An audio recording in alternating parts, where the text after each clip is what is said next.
The smell of the archives is something most people describe as dusty or old, but to me, it smells like vanilla and almonds. That's the scent and decaying lignin in paper, the chemical breakdown of history. It was my sanctuary. In the basement of the Historical Society, surrounded by climate-controlled vaults and manuscripts that predated the founding of this country, I was safe. Or so I thought. I was in the middle of a delicate restoration process on a water-damaged ledger from 1790 when the silence was shattered. The heavy metal door creaked open, admitting a slice of harsh fluorescent light from the hallway, followed by a man I didn't recognize. He wore a cheap windbreaker and held a manila envelope that looked far too thick to be anything good. "Clara Sterling?" he asked, looking around the room with a grimace, as if the silence made him uncomfortable. I didn't look up immediately. I carefully placed my tweezers on the sterile tray and peeled off my white cotton gloves. "That's me." "You've been served," he said, dropping the envelope onto my pristine workstation. It landed with a heavy thud that seemed to vibrate through the table and straight into my bones. Before I could ask a question, he was gone. My hands, usually steady enough to repair tears in paper thinner than a human hair, trembled as I picked it up. The return address wasn't a bill collector or a landlord. It was a law firm, Vance and Associates. I knew that name. Arthur Vance was my father's golf buddy, a man who smiled with too many teeth and smelled of expensive scotch and desperation. I slid the documents out. The legal jargon was dense, designed to intimidate, but the bold words at the top were unmistakable. Petition for conservatorship. I felt the air leave my lungs. A conservatorship? That was for people who couldn't feed themselves, for the elderly with advanced dementia, for celebrities who had public breakdowns. I was 34 years old. I had a master's degree. I had held a steady job for a decade.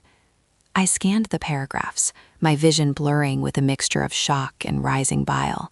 The petitioners were Richard and Beatrice Sterling, my parents. The subject, Clara Sterling, exhibits signs of severe incapacity, unable to manage financial affairs, living in squalor, irrational hoarding behavior, requires immediate intervention to preserve the family estate. Squalor? I lived in a one-bedroom apartment. It was small, yes, but it was immaculate. Hoarding? I owned almost nothing consumerist, just my books and my specific investments. My phone buzzed in my pocket. It was my mother. The timing was surgical. "Hello, Mother," I answered, my voice sounding hollow in the vast room. "Clara," Beatrice's voice came through the speaker, dripping with that sickeningly sweet concern she used when she was performing for an audience. "I assume the courier came by?" "You're suing me?" I whispered, clutching the desk for support. "You're trying to take away my rights? Why?" "Oh, honey, don't be dramatic," she sighed, the sweetness evaporating into impatience. "We aren't suing you. We are saving you. Your father and I have been so worried. You're 34, living in that box of an apartment, riding the bus like a commoner, wearing those dreadful thrift store clothes. It's not normal, Clara. It's a cry for help." "I have a job," I said, my voice hardening. "I pay my bills. I am an adult." "You're a mess," she cut in sharply. "Jason told us everything. How you looked at dinner last week. You looked malnourished. You didn't even drive there. You walked in the rain. It's embarrassing for us, Clara. The neighbors talk. What's wrong with the Sterling girl, they ask. We're doing this to manage your limitations. Jason, of course, my brother, the golden boy who couldn't keep $1 in his pocket if it was glued to his hand. I don't need managing, Mother, and I certainly don't need you controlling my finances. I earn a salary. It's mine. Your salary is a pittance, she scoffed, and we both know you're not capable of handling real-world responsibilities. Arthur Vance says this will be quick. Just sign the consent forms included in the packet, and we can avoid a messy court hearing. We'll give you an allowance, Clara. You'll be taken care of. You won't have to worry your pretty little head about money ever again. An allowance. They wanted to reduce me to a child. They wanted to take my autonomy, my dignity, and put me on an allowance like a teenager. "I'm not signing anything," I said, surprised by the steel in my own voice. "Don't be difficult." Her tone dropped an octave, becoming menacing. "We are doing this for the family. We need to consolidate resources. If you fight us, we will drag you through the mud. We will prove to a judge that you are mentally unstable. Do you want your little boss at a library to know about your hoarding tendencies?" "It's an archive, Mother, not a library," I corrected automatically. "Whatever," she snapped. "Think about it. Dinner is at 7 on Sunday. Bring the signed papers. And for God's sake, take a taxi. I don't want to see you walking up the driveway like a vagrant." The line went dead. I stood there in the silence of the basement, the hum of the dehumidifiers the only sound. I looked down at the petition. They didn't just want to control me. The desperation in her voice when she mentioned consolidating resources was a tell. My mother was a terrible poker player. She only got aggressive when she was cornered. They thought I was weak. They thought I was the quiet, mousy daughter who buried herself in books because she couldn't handle the real world. They looked at my scuffed boots and my canvas tote bag and saw poverty. They saw a victim. I closed my eyes and took a deep breath of that vanilla almond scent. I thought about what was sitting in a climate-controlled garage across town, under a custom canvas cover. I thought about the portfolio updates I received every month, encrypted and anonymous. They wanted to go to court? Fine. I picked up the phone and dialed a number I had saved years ago, just in case. "Miranda Tate's office," a receptionist answered. "I need an appointment," I said, my voice steady now. "My parents just declared war on me, and I have the receipts to win it." The bus ride home was a symphony of urban chaos, the screech of brakes, the murmur of tired conversations, the smell of wet wool and exhaust. My mother would have curled her lip in disgust. To Beatrice Sterling, public transportation was a failure of character, a sign that one had not arrived. To me, it was simply efficient. It cost $2.50. It allowed me to read for 40 minutes without interruption, and it rendered the need for parking fees obsolete. I sat near the back, the legal envelope heavy in my lap, and watched the city blur by. Rain streaked the window, distorting the neon signs of downtown. My mind drifted back to last week's dinner, the one my mother had weaponized against me. I had arrived at their sprawling colonial house in Oakbrook, soaking wet because I'd miscalculated the walks from the bus stop. When I walked in, Jason was already there, lounging on the Italian leather sofa with a scotch in his hand. He was wearing a suit that cost more than my monthly rent, and outside in the driveway sat a sleek black Porsche. "Look what the cat dragged in," Jason had sneered, swirling his drink. Literally. "You look like a drowned rat, Clara." "Nice to see you too, Jason," I'd mumbled, wiping my shoes on the mat so as not to ruin the Persian rug. "Is that a rental?" I asked, gesturing vaguely toward the driveway. Jason bristled. "It's a lease, corporate lease. Big things happening at the firm, Clara. You wouldn't understand. How's the dusting going?" "It's archival preservation," I corrected, though I knew it was pointless. Dinner was the usual theater. My father, Richard, sat at the head of the table, carving a roast with theatrical precision. He talked about market volatility and portfolio diversification with an air of authority that masked the fact that he hadn't made a successful trade in 5 years. "Jason needs a bridge loan," my father announced casually between bites of potato, "just until the venture capital funding comes through for his startup. 50,000. My mother beamed. "It's an investment in the future. Our boy is going to be the next Elon Musk." I kept my head down, pushing peas around my plate. $50,000. Just like that. "And you, Clara?" my father asked, his tone shifting from pride to pity. "Still struggling with rent? You know, if you just got a real corporate job, you wouldn't have to live in that district." "I'm fine, Dad," I said quietly. "Fine," he scoffed. "You're 34. You have nothing to show for your life. No husband, no house, no car. It's pathetic, frankly." Flashback to 16 years ago. the library of this very house. I was 18, holding my acceptance letter to the University of Chicago's history program. It was prestigious. It was my dream. History, my father had laughed, tossing the letter onto the mahogany desk. I'm not paying 40 grand a year for you to learn how to read old diaries, Clara. It's a hobby, not a career. But you paid for Jason's business degree, I argued, my voice trembling, and he failed 2 classes. Jason is a man. He needs to build an empire. He needs connections, my father said, pouring himself a drink. You'll get married eventually. Why waste the capital? If you want to study history, get a loan or go to state school, but don't expect a dime from me for a useless degree. I cried that night. I cried until I threw up. And then something in me snapped. I stopped crying. I applied for scholarships. I worked 3 jobs. I took the loans. And I vowed, sitting on the floor of my dorm room eating ramen noodles, that I would never, ever ask him for a penny again.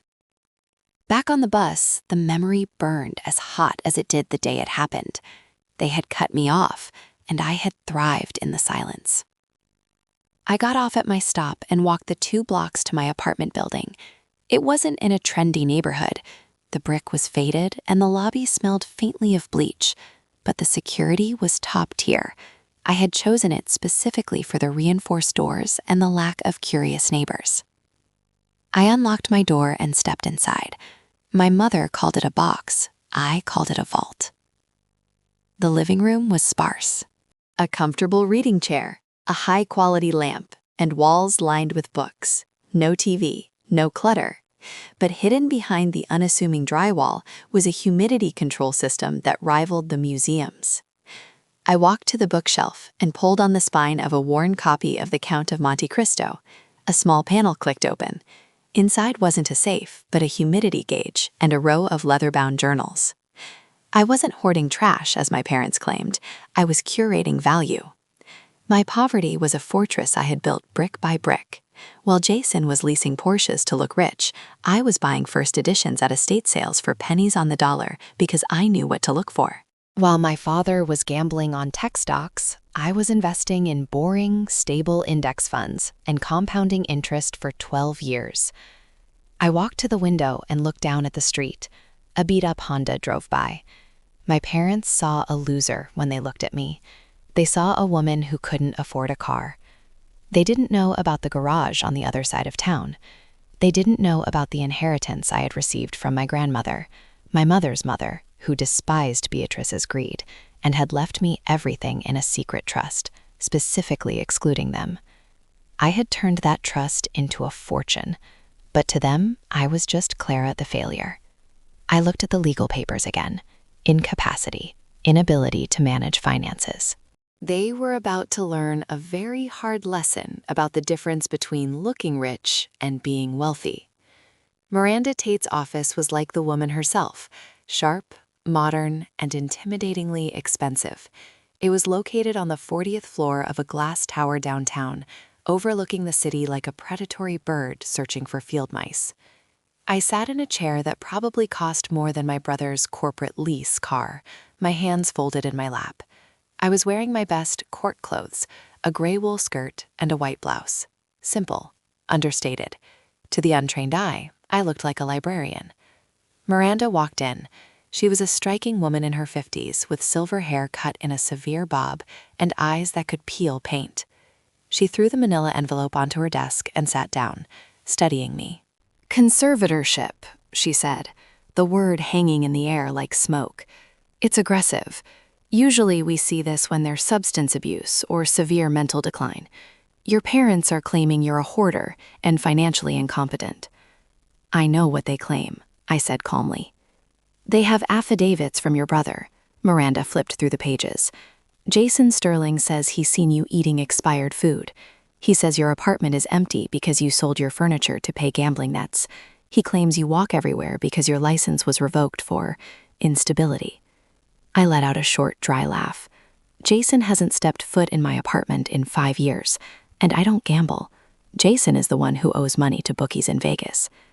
Miranda leaned back, steepling her fingers. "Clara, look, I'm expensive. I only take cases I can win. If your parents have money, and the Sterling name suggests they do, they can drag this out. They can freeze your accounts pending investigation. If you have nothing, maybe it's better to just settle, agree to a limited oversight. They don't have money, I interrupted. Miranda paused. Excuse me? They're broke, I said, my voice steady. My father hasn't made a profit since 2015. They refinanced their house 3 times. The corporate lease on my brother's car is in my mother's name, and it's 2 months behind on payments. Miranda's eyebrows shot up. How do you know this? Because I pay attention, I said, and because I ran a background check on them last night. I reached into my canvas tote bag and pulled out a different folder. I slid it across the mahogany desk. This is a desperate cash grab, I explained as Miranda opened the file.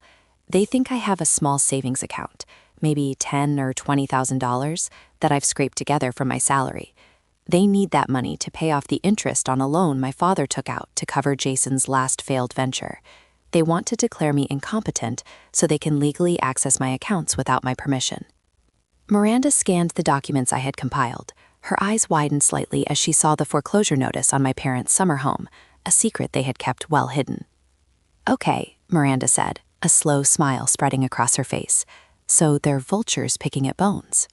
But, Clara, defense against a conservatorship is expensive. My retainer alone is $10,000. If you're living paycheck to paycheck. I didn't say I was living paycheck to paycheck. I cut her off. I said they think I am. I reached into my bag again. This time I pulled out a single sheet of paper. It was a certified balance statement from my primary brokerage account. I placed it face down on the desk and slid it toward her. My grandmother left me a small inheritance when I was 21, I said. She knew her daughter, my mother, would squander it on clothes and country club memberships, so she left it to me in a blind trust. I didn't touch it. I invested it. I compounded it. I added to it with every paycheck I earned. Miranda picked up the paper. She flipped it over. For a long moment, the only sound in the room was the hum of the air conditioning. Miranda Tate, the shark of downtown, blinked. Once, twice. She looked up at me and her entire demeanor changed. The pity was gone. The skepticism vanished. In its place was pure professional admiration. The petition lists your estimated assets as under $5,000 in personal property, Miranda read from the lawsuit. She looked back at my bank statement. They missed a few zeros. They missed a lot of things, I said. They think I'm a hoarder because I don't buy new furniture. I don't buy new furniture because I spend my money on first edition manuscripts and other assets. Does anyone else know about this? Miranda asked, tapping the paper. No one. Not a soul. And you want to keep it that way? No, I said. And for the first time in years, I allowed the anger I had buried to surface. It wasn't a hot, screaming anger. It was cold. It was the temperature of deep space. I want them to know, but not yet. I want them to stand in open court and tell the world how pathetic and poor I am. I want them to perjure themselves on the record. I want them to reach for me with their greedy hands, thinking I'm helpless. I leaned forward, and then, when they think they've won, I want you to drop the hammer. Miranda stared at me for a beat, then she picked up her pen. The shark smiled, and this time she was smiling with me. Clara, she said, uncapping the pen with a satisfying click, I think this is going to be the most fun I've had in years. Let's sign the retainer. I watched the ink flow onto the paper. It felt like signing a death warrant for my relationship with my family, but as I looked at my signature, I didn't feel sadness. I felt lighter. The snap had happened. The mouse was gone. The architect of their destruction had just hired a demolition crew. The week leading up to the hearing was a blur of strategic silence. I continued to take the bus. I continued to wear my worn-out coat. I let my mother's calls go to voicemail, listening to her messages shift from feigned concern to vitriolic rage. You're making a mistake, Clara. Arthur Vance will destroy you. Just sign the papers and we can stop this. In Miranda's office, we were building an arsenal. The private investigator came back with the full financials on your parents, Miranda said one rainy Tuesday, sliding a thick binder across the conference table. It's worse than you thought. I opened the binder. Red ink everywhere. 3 mortgages on the primary residence, Miranda summarized. They are underwater by about $200,000. Your father's law firm partnership? He's not a partner anymore. He was quietly demoted to of counsel 2 years ago because of a malpractice suit he settled out of pocket to avoid disbarment. His income has dropped by 60%. And Jason? I asked, dreading the answer. Your brother is a financial black hole, Miranda said bluntly. He has 6 maxed out credit cards, all co-signed by your mother. And there's a lawsuit pending against him for a crypto investment scheme that looks a lot like fraud. He needs 50 grand just to stay out of jail. I closed my eyes. That's why, I whispered. At dinner, Dad said Jason needed a bridge loan of 50,000. They don't have it, so they looked at me. They assumed, Miranda continued, that since you have no expenses, you must have saved up a nice little emergency fund over 10 years, maybe exactly 50,000. They view you as a piggy bank to smash open. They're going to be disappointed, I said, flipping to the section of our defense strategy titled Asset Disclosure. This was the trap. In a conservatorship hearing, the incapacitated person's assets must be listed to determine the bond amount. Usually, the petitioners provide an estimate, but we had the right to provide a certified inventory. Are you sure you want to include item number 3? Miranda asked, looking at me over her glasses. It's flashy. It contradicts your whole persona. I smiled. It was the first genuine smile I had felt in weeks. Item number 3 is the only thing I ever bought for myself that wasn't a book, I said. I bought it 5 years ago at an auction in London. It was a wreck. I spent 3 years restoring it with a mechanic in the darkest corner of a specialized garage. My parents think I take the bus because I can't afford a car. I take the bus because I refuse to drive a Honda when I own a piece of automotive history. A 1960 Rolls-Royce Silver Cloud II, Miranda read the line item, shaking her head in amusement. Appraised at $250,000. Clara, you are full of surprises. It's not just a car, I explained. It's an investment. It's appreciated 20% since I finished the restoration, unlike Jason's leased Porsche, which loses value the second he turns the key. This list, Miranda tapped the paper, is going to give your father a heart attack. Good, I said coldly. He has excellent health insurance, or at least I hope he paid the premium. We spent the rest of the afternoon refining the trap. We wouldn't object to the asset reading. In fact, we would insist on it. We would let them paint their picture of poor, crazy Clara first. We would let them lie under oath. We would let them commit perjury by stating they knew my financial status. And then we would introduce the receipts, every stock trade, every appraisal for my rare book collection, which included a first edition of Emma that was worth more than Jason's entire life earnings, the deed to my apartment, and the title to the Rolls-Royce. One more thing, Miranda said as I packed up to leave. Your boss, Mrs. Vance.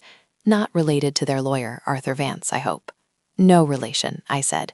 Eleanor Vance is old money, real money. She runs the Historical Society. I took the liberty of calling her, Miranda said, to get a character affidavit. I froze. What did she say? She said she's coming to the hearing, Miranda grinned. And she said if anyone calls you incompetent, she'll sue them for slander herself.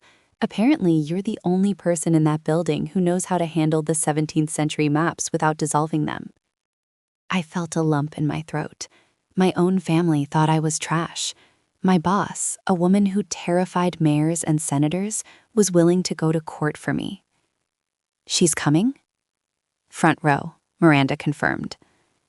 I walked out of the office and into the drizzling rain. I didn't open my umbrella. I let the rain hit my face. For years, I had hidden. I had made myself small so I wouldn't be a target. I had worn the costume of the poor relation so they would leave me alone. But they hadn't left me alone. They had mistaken my silence for weakness and my frugality for failure. I walked to the bus stop, standing next to a businessman checking his watch. He glanced at my scuffed boots and inched away. assuming I was nobody. Just wait, I thought, staring at the wet pavement. Just wait until you hear item number 3. The courtroom smelled of floor wax, stale coffee, and anxiety. It was a sterile, wood-paneled room that felt designed to strip away emotion and leave only the cold, hard facts. But today, it was a theater stage. I sat at the defendant's table next to Miranda. My hands were clasped tightly in my lap to stop them from shaking, not from fear, but from a vibrating, kinetic rage. On the other side of the aisle sat the Sterling clan. My father, Richard, wore his serious court suit, a navy pinstripe that was slightly too tight around the middle. My mother, Beatrice, was dressed in a modest beige cardigan, a costume designed to make her look like a worried, suffering mother rather than the socialite she pretended to be. And Jason was there, looking bored, scrolling on his phone until the bailiff told him to put it away. Arthur Vance, their lawyer, strutted around like a peacock. He winked at my father. They thought this was a slam dunk. They thought I would crumble. All rise, the bailiff announced. Judge Henry Caldwell walked in. He was an older man with a face carved from granite and eyes that looked like they had seen every lie humanity had to offer. He sat down, adjusted his glasses, and looked at the docket. Estate of Sterling versus Sterling, he read. Petition for conservatorship. Let's proceed. Arthur Vance stood up, buttoning his jacket. Your Honor, this is a tragic case, a case of a family trying to save a daughter from herself. Clara Sterling is a woman deeply troubled. She lives in squalor. She exhibits hoarding behaviors. She refuses to spend money on basic necessities like food or transport, suggesting a severe cognitive disconnect regarding her own survival. He gestured to me as if I were a feral animal they had trapped. We have affidavits from her brother, Jason Sterling, stating that Clara has been seen scavenging. Van slid smoothly. We believe she is a danger to herself. Her parents, out of love, wish to take control of her estate, what little there is of it, to ensure she is housed and fed. Call your witness, Judge Caldwell said, his face unreadable. My mother took the stand. She squeezed out a few tears before she even sat down. Mrs. Sterling, Vance asked gently, describe your daughter's living situation. It's heartbreaking, Beatrice sobbed into a tissue. She lives in a tiny apartment in a bad neighborhood. No furniture, just piles of old books everywhere. Dust, it smells. She wears clothes that, well, look at her.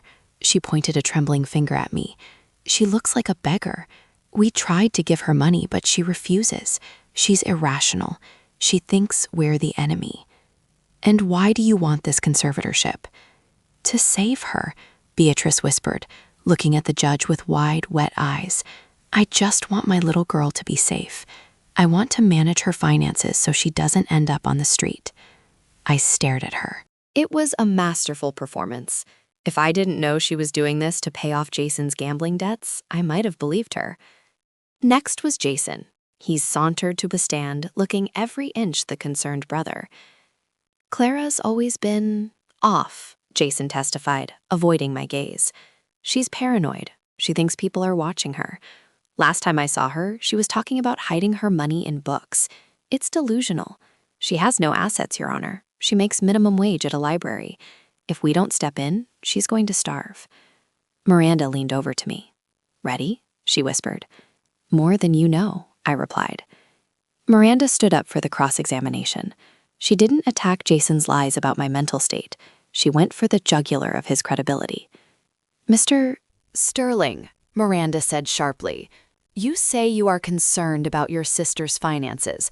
Can you tell the court about your own?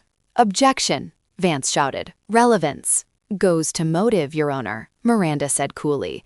If the petitioners are financially insolvent, their desire to control the defendant's assets takes on a different light. Judge Caldwell nodded. Overruled. Answer the question. Jason shifted in his seat. I'm an entrepreneur. Cash flow is variable. Is it true you have a pending lawsuit for fraud? Miranda asked. That's a misunderstanding, Jason snapped, his face flushing red. Is it true you owe $50,000 to a private lender that is due next week? I don't see what this has to do with Clara being crazy, Jason yelled. Sit down, Mr. Sterling, the judge ordered, eyeing Jason with distaste. My father looked furious. My mother looked pale. They hadn't expected us to know about their debts, but they still thought they had the upper hand because they believed I was broke. They thought that even if they were exposed as greedy, the judge would still grant the conservatorship because I appeared incompetent. Arthur Vance stood up again, trying to regain control.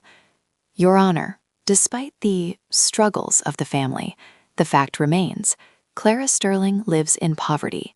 She owns no car. She has no significant savings. She is a ward of the state waiting to happen. We request an immediate temporary conservatorship to assess her mental health. Judge Caldwell looked at me. Miss Sterling, do you have a defense? I stood up. My legs felt solid. My voice was clear. Your Honor, I said, my parents claim I am incompetent because I live frugally. They claim I have no assets. They claim I need their management. I walked toward the bench, holding the thick file Miranda had prepared. They are right about one thing, I said, turning to look my father in the eye. I don't spend money on things that don't matter, but they are very, very wrong about what I own. We moved to submit the defendant's certified asset inventory to the record, Miranda announced loudly. My father smirked. He actually smirked. He thought I was going to hand over a bank statement showing $500 and a library card. Read it, I said to the court clerk. Please, read it out loud. I want my parents to know exactly what they are trying to steal. The clerk, a young woman with glasses, took the file. She opened it. She paused. She adjusted her glasses. She looked at the judge, then at me, then down at the paper. Item number 1, she began, her voice wavering slightly. The room went silent. The trap was sprung. The air in the courtroom shifted. It became heavy, charged with static electricity. My father, Richard, leaned back in his chair, crossing his arms. He wore the expression of a man indulging a child's tantrum. He expected the clerk to read off a list of pitiful items, a checking account with $200, a bus pass, maybe some old furniture. He was ready to shake his head in mock sorrow. Arthur Vance, their lawyer, was already checking his watch, clearly thinking about his lunch reservation. Item number 1, the clerk read, her voice gaining strength. Primary residence, 2 combined penthouse units at the Kensington Lofts, downtown district. Deed held free and clear by Clara Sterling. My mother's head snapped up. What? She mouthed. Richard uncrossed his arms, his brow furrowed. The Kensington Lofts? That was the most secure, exclusive building in the city. A penthouse there cost more than their entire mortgaged colonial mansion. Estimated value, the clerk continued, $1.2 million. A murmur rippled through the courtroom. That's a mistake. Arthur Vance stood up, chuckling nervously. She lives in a 1-bedroom apartment. We have the address. The address listed on the summons is the rear entrance of the Kensington, Miranda said smoothly, not even looking up from her notes. It's the discreet entrance, for residents who value privacy. Judge Caldwell raised a hand to silence Vance. Continue reading, clerk. Item number 2, the clerk said. The Sterling Archival Collection, consisting of 17 rare manuscripts, 3 first-edition Austen novels, and various historical maps dating 1650-1790, insured by Lloyd's of London. My father was gripping the edge of the table now. His knuckles were white. He knew I collected books. He had called it trash. He had told me to throw away my dusty garbage. Appraised value, the clerk read, $850,000. Jason made a noise like he was choking. No way, he whispered loud enough for the mic to pick up. She picks that stuff up at flea markets. Item number 3, the clerk continued.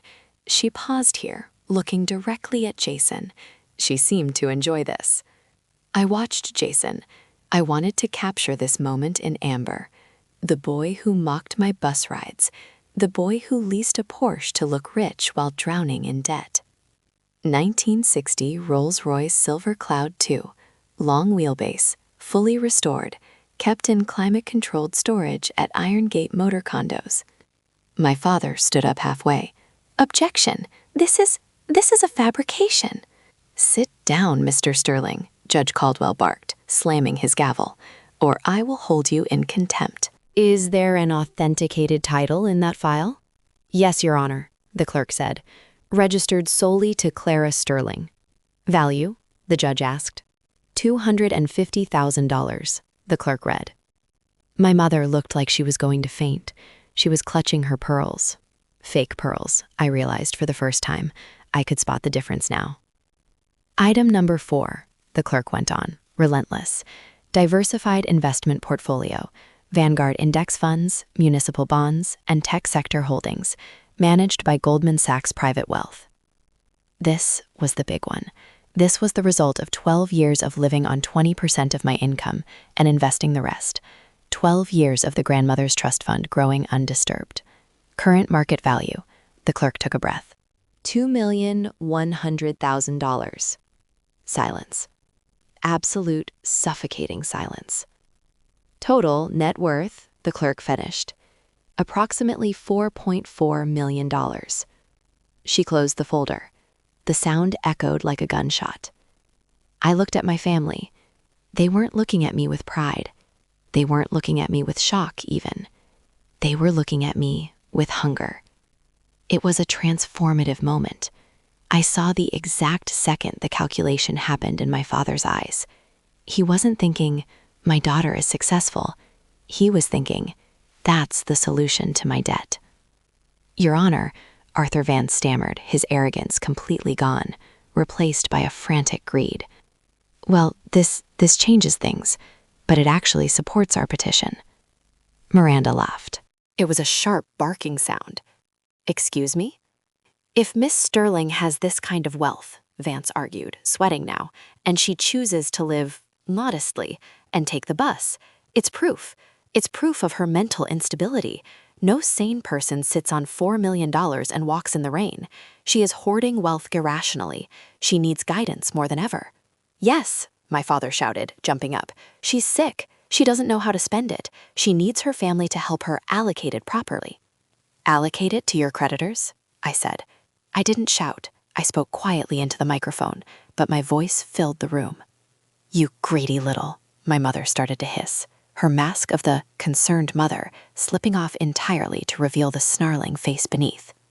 Enough. Judge Caldwell stood up. He looked furious. He looked from my parents' desperate, hungry faces to my calm demeanor. I have heard enough, the judge said. I have seen some frivolous lawsuits in my time, but this, he pointed his gavel at my father, this is an ambush. But, Your Honor, the money, Jason yelled. She can't handle that much money. She's a librarian. Archivist, I corrected him. And I earned every penny of the appreciation on those assets. Unlike you, Jason, I don't spend what I don't have. Order, the judge bellowed. Security, stand by. My father looked at me, his eyes wide and manic.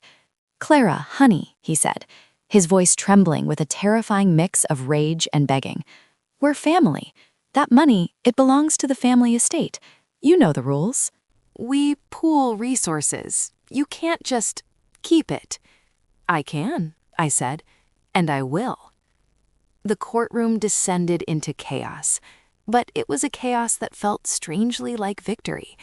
The bailiff moved closer to the Sterling table as my father's face turned a shade of purple I had never seen before. Mr. Vance, Judge Caldwell said, his voice low and dangerous, I am dismissing this petition with prejudice. That means you cannot file it again. Furthermore, I am initiating a review of your conduct.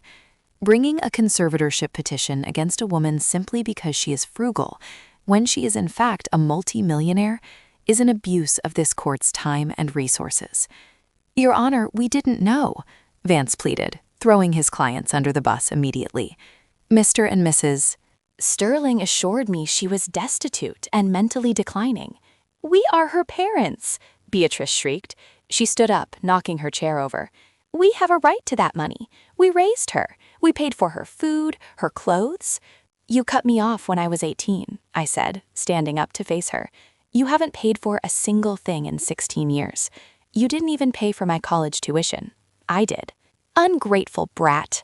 Beatrice lunged forward, not physically attacking, but pointing a finger that shook with rage. We are losing the house. Your brother is going to jail, and you're sitting there with millions? How can you sleep at night? I sleep on 800 thread count sheets in a penthouse I own, I said. I sleep very well. Security, remove them, Judge Caldwell ordered. 2 bailiffs stepped forward. One took my father by the arm. Richard shook him off. "Clara!" Richard shouted, desperation replacing the anger. "Clara, listen! The bank is taking the house next week. We need 200,000, just 200. That's nothing to you now. It's pocket change. Don't let us end up on the street." I looked at the man who had mocked my dreams. I looked at the man who had told me I was a bad investment. "You told me to learn the real world, Dad," I said. "This is it. You made bad investments, you over-leveraged. Now the market is correcting itself." "I am your father!" he roared as the bailiff grabbed him firmly. "You were my father when you had money," I said. "Now that you need mine, you're just a plaintiff." They were dragged out. It wasn't dignified. Jason tried to grab his phone to record me, screaming that he would cancel me on social media for abandoning my family, but the bailiff confiscated it. Beatrice was wailing theatrically. Richard was threatening to sue the judge, the bailiff, and me. When the heavy oak doors finally slammed shut, the silence that followed was heavy. Judge Caldwell looked at me, his expression softened. "Miss Arling," he said, "I apologize that you had to go through this. It is clear to this court that you are not only competent, but exceptionally capable." "Thank you, Your Honor," I said. "However," he added, "I would suggest getting a restraining order. People who feel entitled to money they didn't earn, they don't get up easily." "Already drafted," Miranda said, holding up a file. "We just need your signature on the order of protection." I walked out of the courthouse 10 minutes later. The rain had stopped. The sun was breaking through the clouds, reflecting off the wet pavement. I stood on the steps, taking a deep breath. For the first time in my life, I didn't feel the weight of their judgment. I didn't feel like the disappointment. I felt powerful. Mrs. Vance, my boss, was waiting by the curb. She wasn't in her usual town car. She was standing next to a sleek silver vehicle that gleamed like a jewel. My Rolls Royce. I stopped. "Eleanor, how?" "Miranda gave me the key to your storage unit," Mrs. Vance smiled, her eyes twinkling. "She thought you might want to make an exit befitting your status today. And frankly, my dear, the bus simply won't do for a victory lap." I walked down the steps. I ran my hand over the cold, sculpted metal of the silver cloud. It was beautiful. It was mine. "Can I give you a lift to work?" I asked Eleanor. "I thought you'd never ask," she replied. I slid into the driver's seat. The leather creaked, the smell of old money and careful preservation. I turned the key, and the engine purred to life. It wasn't a roar like Jason's sports car. It was a whisper. A powerful, undeniable whisper. As I pulled away from the curb, I saw my parents and Jason standing near the bus stop, arguing with Arthur Vance. They looked disheveled, defeated. My mother looked up and saw the car. She saw me behind the wheel. Her jaw dropped. I didn't honk, I didn't wave. I just drove past them smooth as silk, leaving them in the exhaust of the life they thought I couldn't afford. The weeks following the trial were a slow-motion car crash for the Sterling family, and I watched it all from the safety of my penthouse. Miranda followed through on the counteroffensive.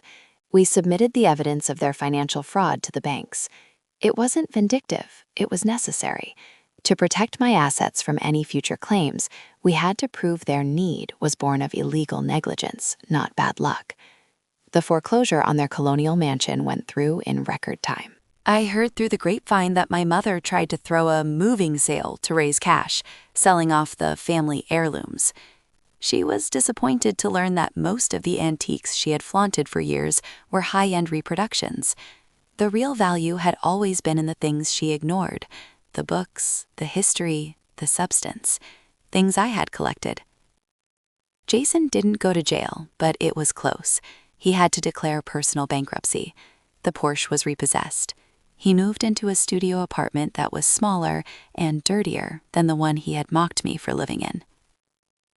I was at the museum one afternoon, curating a new exhibit on hidden economies of the 18th century, when my receptionist buzzed me.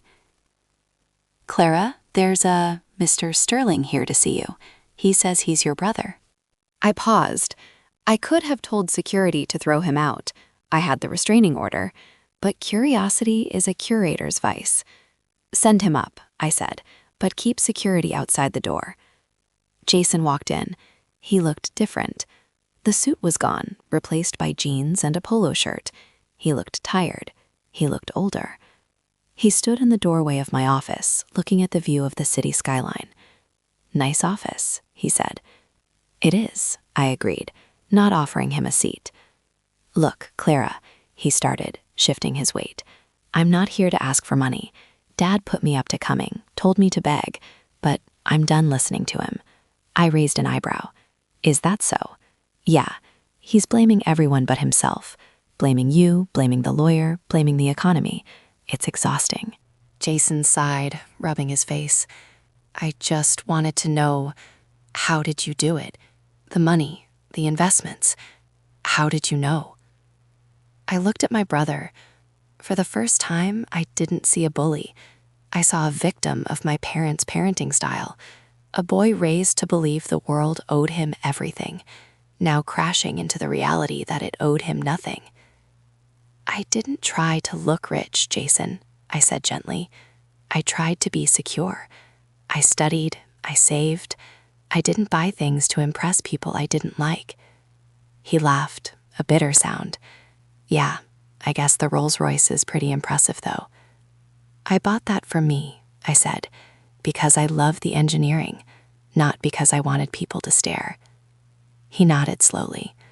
"Well, I just wanted to say sorry for the drowned rat comment. And for the court stuff, I was scared. I thought I was going to prison." "You still might if you don't change," I said. "I know, I got a job," he mumbled. "Valet parking. It's humbling." "It's a start," I said. He turned to leave. "You know, Mom is still waiting for you to call. She thinks he'll crack. She thinks you're lonely up here with all your money." I looked around my office, filled with the books I loved, the work I was passionate about, and the peace I had fought for. "Tell her I've never been less lonely," I said. Jason nodded and walked out. I sat back in my chair. The battle was over. The war was won. I had kept my freedom, my fortune, and my dignity. My parents were living the consequences of their choices. I was living the rewards of mine. I picked up the phone and dialed Miranda. "It's done," I said. "Jason just left." "Did he ask for money?" "No," I said. "He asked for advice." "That's a twist," Miranda laughed. "So what's next for Clara Sterling? A vacation? A new car?" "No," I said, looking at the manuscript on my desk. "I think I'm going to buy the library. The building itself is going up for auction next month. I think it needs a new owner who knows its true value." "You're impossible," Miranda said affectionately. "I'm just getting started," I replied. I hung up and walked to the window. The city stretched out below me, vast and full of possibilities. I had been the forgotten child, the invisible daughter. Now I was the one writing the history. Thank you for listening to my full story. You are truly special. Please comment the letter A so I know you are one of the deep thinkers who watched until the very end. If you have any thoughts on how I handled my family, please share them below. Don't forget to check out the other videos on the channel for more emotional stories. After the adrenaline of the courtroom faded, a strange kind of quiet settled over my life. You might think that winning the case was the end of it, that the gavel banging down was the final punctuation mark. But real life isn't a movie. The credits didn't roll just because the judge threw them out. In fact, the real work, the dirty, forensic work of untangling my life from theirs, was just beginning. Miranda called me 3 days after the hearing. Her voice didn't have that triumphant lilt she usually had when we won. It was flat, serious. "Clara, you need to come in," she said. "We found something in the discovery documents regarding your father's finances. It concerns you." I took a cab this time.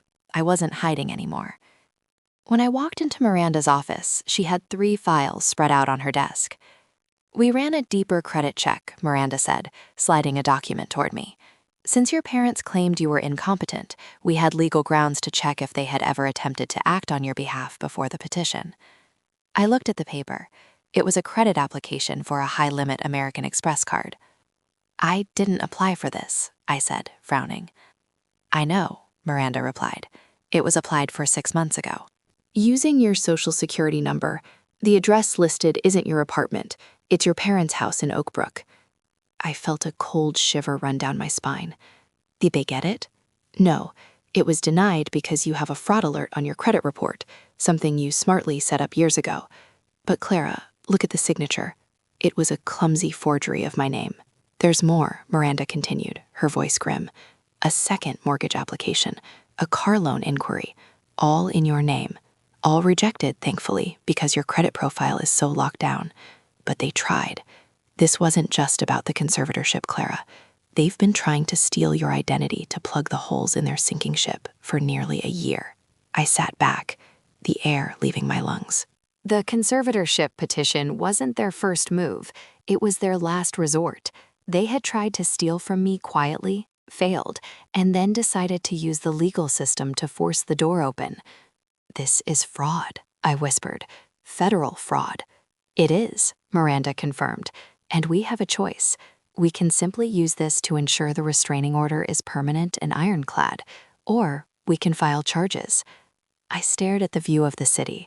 I thought about my mother's tears in the courtroom, how practiced they were. I thought about my father's rage. I realized then that they didn't see me as a daughter. To them, I was just an asset class. I was a resource to be mined. "I don't want to send them to prison," I said slowly.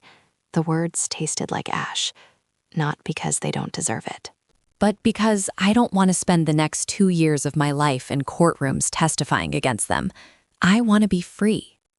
"Then we use this as the nuclear option," Miranda said, closing the file. "We send a letter to Arthur Vance attached to these documents. We tell them that if they ever, and I mean ever, contact you, come near your property, or mention your name in public again, we go to the district attorney." "Do it," I said. That afternoon, I went to the storage facility to check on the Rolls-Royce. It had become my safe space. Sitting in that car, smelling the old leather and the polished wood, I felt a connection to something solid. My phone buzzed. It was a text from a number I didn't recognize. "Please just talk to Mom. She's not doing well." It was Jason. He must have gotten a new number. I stared at the screen. A part of me, the part that had been trained for 3 decades to be the fixer, the peacekeeper, wanted to reply. I wanted to ask what was wrong. But then I looked at the file on the passenger seat, the proof that my mother had tried to forge my signature to buy herself more time in a lifestyle she couldn't afford. I didn't block the number. I simply deleted the message. I was learning that no is a complete sentence. I was learning that silence is the loudest response you can give to people who thrive on drama. I drove the Rolls-Royce out of the garage and into the daylight. I had a meeting with the board of directors at the Historical Society. Eleanor Vance had hinted that with my newfound public profile, there were opportunities opening up that I had never dreamed of. As I merged onto the highway, I realized something profound. For years, I had been afraid of losing my family. I had tolerated their insults and their neglect because I was terrified of being an orphan. But driving that car, with the wind in my hair and my financial future secure, I realized I had been an orphan for a long time. They hadn't been parents, they had been captors, and I had just walked out of the prison cell. The paper trail they left behind wasn't just evidence of fraud. It was the death certificate of our relationship. And for the first time, I wasn't mourning. I was relieved. News travels fast in high society, but it travels at the speed of light when it involves a scandal. The Sterling case had become a whisper network phenomenon. In the circles my parents desperately tried to remain relevant in, the story of the secret millionaire daughter and the bankrupt parents was too juicy to ignore. 2 months after the trial, the inevitable happened. The foreclosure on the Oakbrook estate was finalized. I didn't go to watch. That would have been petty. But I didn't have to go. The images were all over the local real estate blogs. Former partner of prestigious law firm evicted, one headline read. I saw a photo of the moving trucks in the driveway, the same driveway where Jason had mocked my walking, where my father had refused to pay for my tuition. I saw piles of boxes. I saw my mother's prized garden statues being loaded onto a flatbed. It felt surreal. That house had been the symbol of their power over me. It was a fortress of judgment. Now, it was just a piece of property with a bank-owned sign on the lawn. Mrs. Vance, my boss, and now my closest ally, invited me to lunch that week. "Clara," she said, cutting into her salad with precision, "the Historical Society's annual gala is next Saturday. I want you to be the keynote speaker." I choked on my water. "Me? Eleanor, I restore books. I don't give speeches to donors." "You are the most interesting person in the city right now," Eleanor smiled. "People are dying to meet the woman who outsmarted Richard Sterling." "Besides, we are launching the new Preservation Trust, and you are the perfect face for it. It's about saving things that have true value, regardless of their appearance. It's your life story, darling." I agreed. I was done hiding. The night of the gala, I didn't take the bus. I didn't even drive the rolls. I hired a driver. I wore a vintage emerald velvet gown I had bought at an estate sale in Paris years ago, something I had kept wrapped in tissue paper, waiting for an occasion I thought would never come. When I walked into the ballroom, the hush was palpable. Then the whispers started. But they weren't the whispers of scorn I was used to. They were whispers of respect. "That's her. She's the one with the manuscript collection. I heard she manages her own portfolio." I took the stage. I spoke about the importance of history, of looking beneath the surface, of preserving the truth even when it's covered in dust. I didn't mention my family by name, but everyone knew. After the speech, as I was mingling, I saw a commotion near the entrance. The security guards were blocking a couple from entering. I squinted against the lights. It was them, Richard and Beatrice. My father was wearing a tuxedo that looked like it hadn't been dry cleaned. My mother was wearing a dress I recognized from 5 years ago. They looked frantic. They were arguing with the guard, pointing at people inside, trying to name drop. "We are Sterlings," I heard my father shout. "Our daughter is the keynote speaker. Let us in." I froze. The room went quiet near the door. People turned to look. Eleanor Vance appeared at my elbow. "Do you want me to handle this?" she asked softly. I looked at them. They weren't there to support me. They were there because this was the last room in the city where they hadn't been blacklisted yet. They were trying to use my moment to claw their way back into relevance. They wanted to be photographed with me, to pretend everything was fine, to secure a loan from one of the wealthy donors. "No," I said to Eleanor, "I'll handle it." I didn't walk over to them. I didn't scream. I simply caught the eye of the head of security, a man named Marcus, who I greeted every morning. Marcus looked at me. He raised an eyebrow, asking for instructions. I looked at my parents. My mother saw me. Her face lit up with a desperate, predatory hope. She waved. I looked back at Marcus, and I slowly shook my head. It was a small movement, barely an inch to the left, an inch to the right. But it was the most powerful movement of my life. Marcus nodded. He turned back to my parents. I couldn't hear what he said, but I saw the result.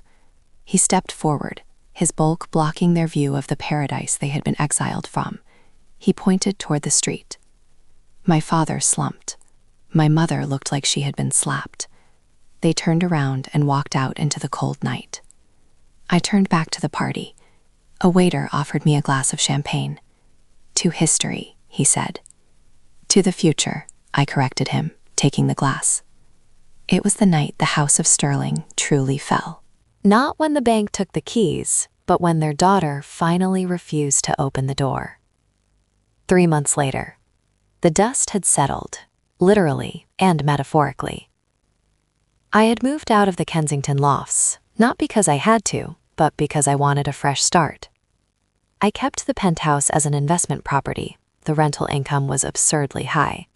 And I bought a townhouse in the historic district. It was a beautiful, narrow brownstone with a library that opened onto a private garden. It was a rainy Tuesday night, the kind of rain that lashes against the windows and makes you grateful for a warm fire. I was sitting in my reading chair, reviewing the catalog for an upcoming auction, when the buzzer rang. I checked the camera. I didn't recognize the figure standing under the umbrella, huddled against the wind. I buzzed the intercom. Yes? Clara? It's Mom. My stomach tightened. How did she find this address? I had bought the house under an LLC. Go away, Beatrice, I said into the speaker. I didn't call her Mom. Please, her voice cracked, distorted by the static and the rain. I'm not here to fight. I'm alone. Your father, he left. He went to stay with his sister in Florida. I have nowhere to go. I just want to talk. 5 minutes. I hesitated, not out of love, but out of a morbid curiosity, and perhaps a need for closure. The restraining order was still in effect, but if I let her in, I was waiving it technically. 5 minutes, I said. And if you ask for money, I call the police. I opened the door. She looked terrible. The veneer of the socialite was completely gone. Her hair was frizzy and graying at the roots. She was wearing a raincoat that looked cheap. She was soaking wet. She stepped into my foyer, dripping onto the marble tiles.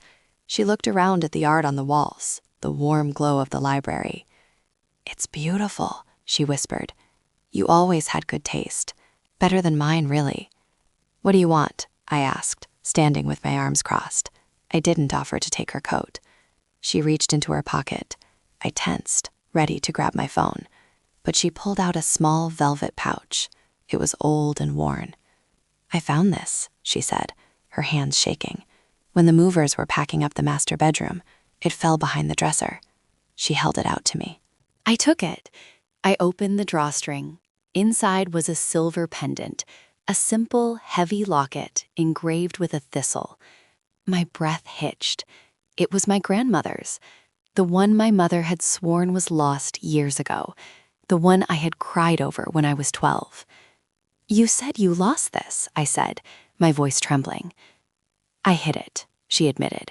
She looked down at her shoes. I hid it because your grandmother loved you best. She always looked at you like you were the only person in the room. And I was jealous of my own daughter.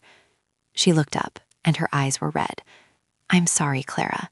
I'm so sorry. I was a terrible mother. I was so scared of being poor, of being irrelevant, that I turned into a monster. And now I have nothing, and you have everything. It was the apology I had waited 30 years to hear. It was raw. It seemed real. For a second, the little girl inside me wanted to hug her, wanted to say, "It's okay, we can fix this." But then she spoke again. Your father left me with so much debt, Clara, she said, her voice dropping to a whisper. I'm staying in a motel. If I could just stay in the guest room here for a few weeks, just until I get on my feet, I could help you organize the books. I could cook. The spell broke. The pendant wasn't a peace offering. It was a ticket. It was a transaction. She had saved this leverage for years, and she was playing it now because she needed a place to sleep. I closed my hand around the silver locket. It felt cold. Thank you for returning my property, I said. My voice was ice. Clara, please, she stepped forward. I'm your mother. No, I said. You're a woman who hid a child's heirloom out of spite and returned it out of desperation. You aren't sorry you hurt me, Beatrice. You're sorry you lost. I walked to the door and held it open. The rain was coming down harder now. You can't throw me out in this, she gasped. It's freezing. You have a motel room, I said. I suggest you go there before I call the police for violating the restraining order. You're heartless, she screamed, the sadness vanishing instantly, replaced by the familiar venom. You're a cold, unfeeling bitch. You deserve to be alone. Goodbye, I said. I shut the door. I threw the deadbolt. Click, click. I leaned my forehead against the wood, listening to her scream obscenities on the stoop until she finally gave up and walked away. I walked back into the library. I sat down by the fire. I opened the velvet pouch and took out the pendant. I polished it with my thumb. I was alone in the house, but I didn't feel lonely. I felt clean. The toxicity was gone. The final string had been cut. I put the necklace on. It settled against my chest, heavy and grounding. My grandmother was with me, the woman who had actually loved me, who had given me the tools to survive this, was with me. That was all the family I needed. If you are watching this, and you are waiting for a toxic parent to change, don't hold your breath. Sometimes the closure doesn't come from their apology. It comes from your decision to close the door. 6 months later. The city was in full bloom. Spring had washed away the gray of winter, and with it, the last remnants of the Sterling scandal. My parents had moved out of state, my father to Florida, my mother to Arizona to live with a distant cousin. They were gone. I stood on the sidewalk in front of the old city library. It was a magnificent building, built in 1905, with limestone pillars and high arched windows. It had been abandoned for 3 years, a victim of city budget cuts. But today, there was a ribbon across the front doors. A small crowd had gathered. Mrs. Vance was there. Miranda was there, looking sharp in a cream-colored suit. Even Jason was there. He stood at the back, wearing a valet uniform. He had taken a long lunch break to come. We waved at each other. We weren't close, and we probably never would be, but the hostility was gone. He was working on his own life, paying his own debts. That was enough. I stepped up to the microphone.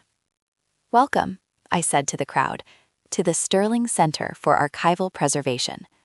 I saw a few people exchange glances. Why would I name it after the family that tried to destroy me? I know what some of you are thinking, I continued, smiling. Why keep the name? The truth is, names only have the power we give them. For a long time, the name Sterling meant something flashy, hollow, and fragile. It meant pretending to be something you're not. I looked at the stone facade of the building. But I am redefining it. From today on, Sterling means substance. It means history. It means protecting the things that matter, not for their price tag, but for their truth. I cut the ribbon. The crowd cheered. I had bought the building with a portion of my portfolio and a matching grant from the Historical Society. It wasn't just a library. It was a sanctuary. It was a place where students could learn the art of restoration, where rare manuscripts could be saved, where the dusty past could be respected. Inside, the air smelled of vanilla and almonds, my favorite smell. Later that afternoon, after the crowd had dispersed, I sat in my new office on the second floor. The sun streamed in through the arched window, illuminating the dust motes dancing in the air. I thought about the journey, the bus rides, the secret investments, the courtroom, the Rolls Royce. I still drove the Rolls on Sundays. It was a reminder that I could enjoy nice things, as long as they didn't own me. But my greatest asset wasn't the car, or the penthouse, or the millions in the bank. My greatest asset was the realization that I was enough. I didn't need my parents' approval to be valid. I didn't need to shrink myself to fit into their small, distorted worldview. I picked up a pen and opened a fresh journal. For years, I had preserved other people's stories. I had spent my life fixing the tears in other people's history. Now, looking out at the city that was finally, truly mine, I began to write my own. So, that's my story. It's a story about money, yes. But really, it's a story about value. Thank you for listening to my full story. You are truly special. Please comment the letter A so I know you are one of the deep thinkers who watched until the very end. If you have any thoughts on how I handled my family, please share them below. Don't forget to check out the other videos on the channel for more emotional stories.